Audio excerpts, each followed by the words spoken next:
കാട്ടാക്കട ടൗണിലെ ഗതാഗത കുരുക്ക് പരിഹരിക്കുന്നതിന് വേണ്ടിയിട്ട് ഇന്ന് 3 മണിക്ക് ഗ്രാമപഞ്ചായത്തിന്റെ കോൺഫറൻസ് ഹാളിൽ ഒരു മീറ്റിംഗ് വിളിച്ചു.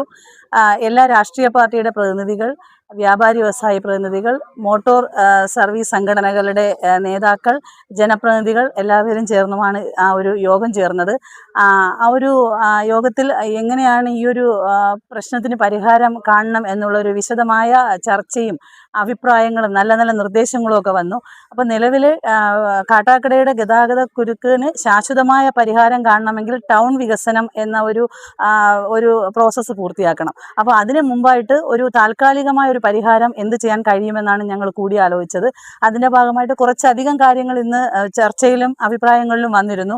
ബൈ റോഡുകൾ കൂടുതൽ ശക്തമാക്കിക്കൊണ്ട് ബൈ റോഡുകളുടെ തടസ്സം, ഇപ്പോൾ നമ്മൾ നിൽക്കുന്നത് BSNL റോഡിലാണ്. ഈ BSNL റോഡിൽ കുറച്ച് കരിങ്കല്ല് തുടങ്ങിയ കാര്യങ്ങളൊക്കെ കിടപ്പുണ്ട്. അപ്പോൾ മീറ്റിംഗ് കഴിഞ്ഞ് ഞങ്ങളെല്ലാവരും ഇങ്ങോട്ട് വരികയാണുണ്ടായത്. അപ്പോൾ ഇവിടുത്തെ ഈ റോഡിൻ്റെ കുറച്ച് സൈഡിലെ വിഷയങ്ങളൊക്കെ ഒഴിവാക്കി കഴിഞ്ഞാൽ ആ മൊളിയൂർ റോഡ്, ആ കൃഷിഭവൻ, അതുവഴി കയറി ഇതുവഴി പോകാം. ടൗണിൽ കയറാത്ത വാഹനങ്ങളെല്ലാം കുറേ അധികം ഇതിലൂടെ നമുക്ക് കടത്തിവിടാൻ സാധിക്കും. പിന്നെ വ്യാപാരികൾ ഇനി ഇറക്കി വയ്ക്കുന്ന കച്ചവടക്കാരുണ്ടെങ്കിൽ അതൊക്കെ മാറ്റി നടപ്പാതകൾ ക്ലിയർ ചെയ്തുകൊണ്ട് ഇറക്കി വയ്പ്പ് ഒഴിവാക്കി നടപ്പാതകൾ, ആവശ്യമില്ലാത്ത ബോർഡുകളെല്ലാം മാറ്റി നടപ്പാതകൾ ക്ലിയർ ആക്കി കൊടുക്കാൻ ആ ഒരു തീരുമാനം എടുത്തിട്ടുണ്ട്. പിന്നെ അതുപോലെ തന്നെ ചിന്മയ പോലുള്ള 1-2 സ്കൂളുകൾ, പിന്നെ ഈ ടൗണിലൂടെ പോകുന്ന സ്കൂൾ ബസ്സുകൾ ടൗണിലൂടെ പോകുന്ന ആ സ്കൂളുകളുടെ ഒരു പ്രത്യേക യോഗം തൊട്ടടുത്ത ദിവസം വിളിക്കാൻ തീരുമാനിച്ചു. അവരുടെ റൂട്ട് മാപ്പ് എടുത്തുകൊണ്ട് അവരെ ഏതുവഴി ക്രമീകരിക്കാൻ കഴിയും എന്നൊരു ആലോചന ഇട്ടിട്ടുണ്ട്.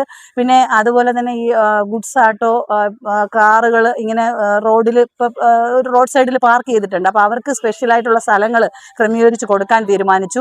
2 വീലറുകൾ, കടകളിൽ സാധനം വാങ്ങാൻ വരുന്ന 2 വീലറുകൾ മാത്രമേ കടകളുടെ ഫ്രണ്ടിൽ വയ്ക്കാവൂ. ബാക്കി 2 വീലറുകൾക്ക് സാൽവേഷൻ ആർമി റോഡിലായിട്ട് ഒരു 2 വീലർ പാർക്കിംഗ് സംവിധാനം ഒരുക്കാൻ തീരുമാനിച്ചു. പിന്നെ ഈ ബൈ റോഡിന് സൈൻ ബോർഡുകളും കൂടെ, പ്രത്യേക സൈൻ ബോർഡ് കൂടെ കൊടുക്കാൻ പഞ്ചായത്ത് ഇപ്പോൾ തീരുമാനിച്ചിട്ടുണ്ട്. ഇന്ന് കൂടിയ മീറ്റിംഗിൽ എടുത്ത തീരുമാനമാണ്. പിന്നെ ടൗണിലെ KSRTC ബസ് സ്റ്റാൻഡിന് സമീപത്തുള്ള മീൻ കച്ചവടം പൂർണ്ണമായും പോലീസിന്റെ സഹായത്തോടു കൂടി നീക്കാൻ തീരുമാനിച്ചിട്ടുണ്ട്. എന്നാൽ ഇന്ന് അഭിപ്രായങ്ങൾ ഇന്ന് പൂർത്തീകരിച്ചിട്ടില്ല. ഇനിയും മോട്ടോർ തൊഴിലാളി സംഘടനകളുടെയും സ്കൂളുകാരുടെയും കൂടെ ഒരു മീറ്റിംഗ് വിളിച്ചു ചേർത്തതിന് ശേഷം മാത്രമേ ട്രാഫിക് റെഗുലേറ്ററി കമ്മിറ്റിയിലോട്ട് കടന്ന് ഈ തീരുമാനങ്ങളെല്ലാം ജോയിന്റ് RTOയും SHOയും ATOയും ഒക്കെ വിളിച്ചുകൊണ്ട് ഒരു മീറ്റിംഗും കൂടെ ചേർന്നതിന് ശേഷം തീരുമാനത്തിലേക്ക് പോകാനാണ് ഗ്രാമപഞ്ചായത്ത് തീരുമാനിച്ചിട്ടുള്ളത്.